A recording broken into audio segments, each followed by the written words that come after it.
Well, this video was supposed to go at the beginning of April, and now we are at end of May. Whoops.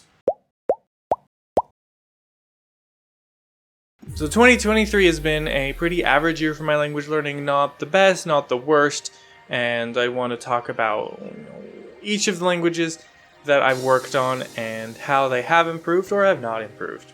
So this is going to be kind of related to my goals video that I made at the very start of the year. So what's gone really well this year has been my kanji goals related to Japanese.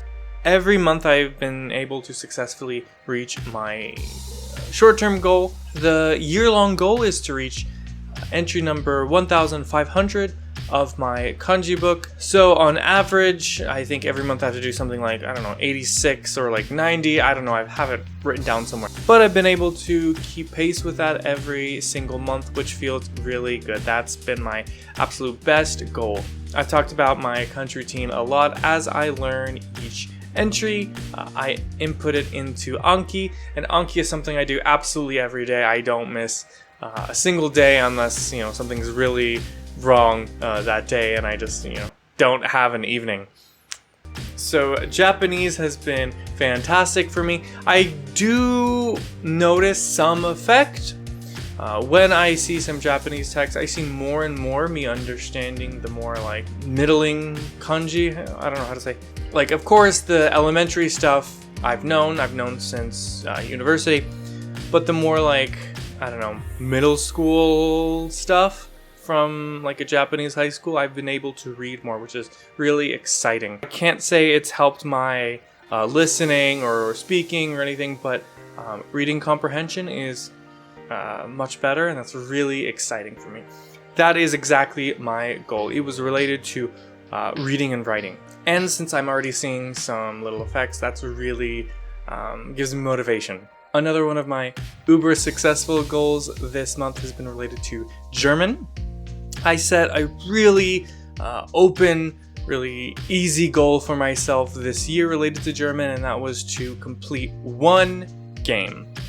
A game usually is something like, 40, 50, 60 hours depending on the game.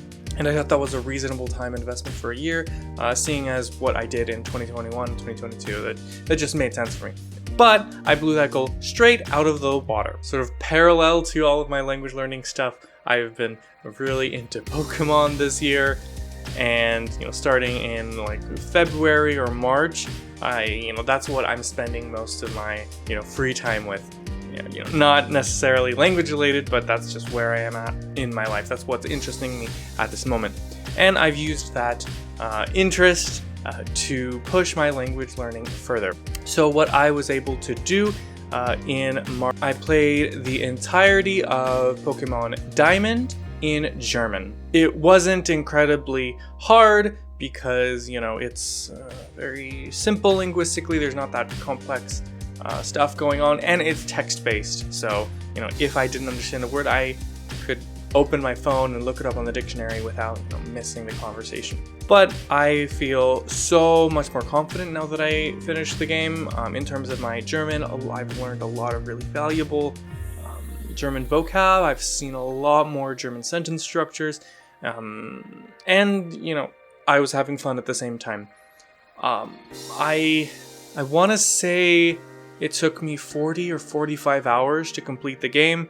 And as you guys know, Pokemon is a very text-heavy game, so I really was interacting with the German language, the whole time. Of course, a lot of that was repetitive stuff, but, once you repeat, du bist entkommen, many times you really, feel confident about that phrase. So that has been fantastic for my German. Something that's been a little bit more rocky is my French goal, which was the exact same as the German, was to complete one game.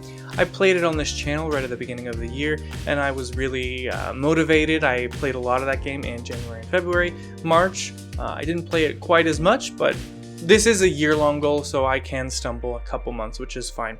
I'm doing very well with the French. It's very exciting to see a really, deep game in French, and one that I've never played before. So when I encounter a new game mechanic in my target language, that's really me learning how to talk about that topic. I've never talked about that before, so that is coming together pretty averagely. Another one of my little average goals is my Bulgarian goal, which was related to reading. I had the goal of completing a couple books this year, and I did fantastic in January. March, I was not able to meet my monthly goal. The yearly goal is to complete the book, so I haven't failed that yet, but I kind of fallen behind on that in March. So when you talk in binary terms of failure or success, my listening goals, which were Turkish and Korean, I wanted to listen for 6 hours in a month for each of those languages. So 6 hours Turkish, 6 hours Korean in a month. So over the year, it'll be about 36 of each. So those goals in binary terms are failures. I did not make 6 hours in any month, but I have been really close to 6 hours. In January. In February, I got kind of close to 6 hours. March, total failure. I think March, I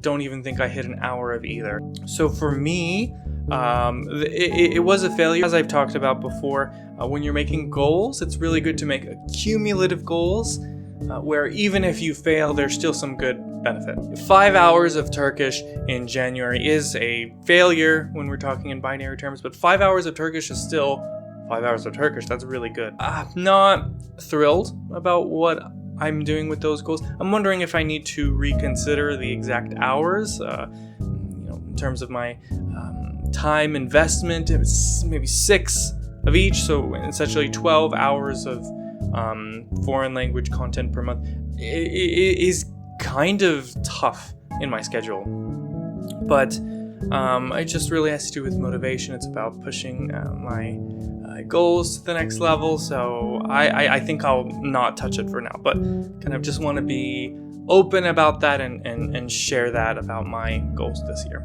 Something else that's pretty exciting about my Bulgarian this year is that I will be going to the motherland. I will be going to Bulgaria in June, and of course while I'm there I'll be with family and family members who speak nothing but Bulgarian. So I think that's going to be super beneficial for my speaking skill. And hopefully while I'm there, I can pick up some really fun books, some fun textbooks that I can't get in America. I am super excited about that, and I'm really excited to share how that affects my Bulgarian language. My Swedish goal was one of those that I did just for the sake of having a goal, and in January it was successful. I did do an hour of listening, but let me tell you, that was like January 31st at like 10 p.m., 11 p.m. Me doing that. So it was like so last minute. February, March, absolute failures. Swedish was an absolute failure. Didn't contribute to that goal absolutely at all. That's what I see a lot for those other goals that I just kind of threw out there. I didn't really have a strong motivation to learn them. So I'm here I'm talking about Spanish, I'm talking about Chinese, I'm talking about Russian. So I did mention, I want to get this done this year, but that was like a bare minimum. And you could see by one movie every 2 months, that's such a easy goal, and failing that shows how not motivated I am for that. We are human, we don't have unlimited time in the day, so it makes sense that those were failures, and I'm not kicking myself over that. Me being someone who wants to be totally open and transparent, I completely fail those goals. It's not realistic that you're going to do 6 hours of 10 languages in a month. That just doesn't make sense. One positive thing I want to add about my Turkish language this year is I've been very consistent with my Turkish language lessons on italki. Every Thursday morning right before work, I take a Turkish lesson, and I've really felt some good benefits. I've really increased my confidence when speaking. I learned a lot of really exciting natural expressions from my teacher. My teacher is fantastic, and I'm really excited to see where my Turkish is going to be in December. My weak spot has always been listening, so that's why my goal was oriented around listening. But if I end this year with my listening just kind of improved, but my speaking a lot improved, I'll be so happy. So my German goal is already complete for the year, and I had completed it before even the 4th way mark of the year. So I think I would like to add something else to my German goals. I'm not gonna, officially make this my new German goal, because once you've completed it, you've completed it. So now I'm really just going above and beyond, but I already plan to play another game in German this year, and there goes another 30, 40, 50 hours in the German language. So that's super exciting for my German. I really want to mold it into something more natural. I want to understand more sentence structures, more natural wording, and I think I'm really successfully getting that by playing games in the target language. So overall, pretty average year. I've had total failures of language years. This is not one of them. I would love to hear how your language goals are going for 2023. Have you been able to follow through with some of them, all of them, none of them? I'd love to know in the comments. Please let me know. If you like some tips or to see my language journey, check out my website at studywithalex.com. If you've liked this video so far, please give it a like and subscribe if you want to see more from me. But that will do it for today. Thank you for watching, and I'll see you for another video very soon, alright? Tschüss!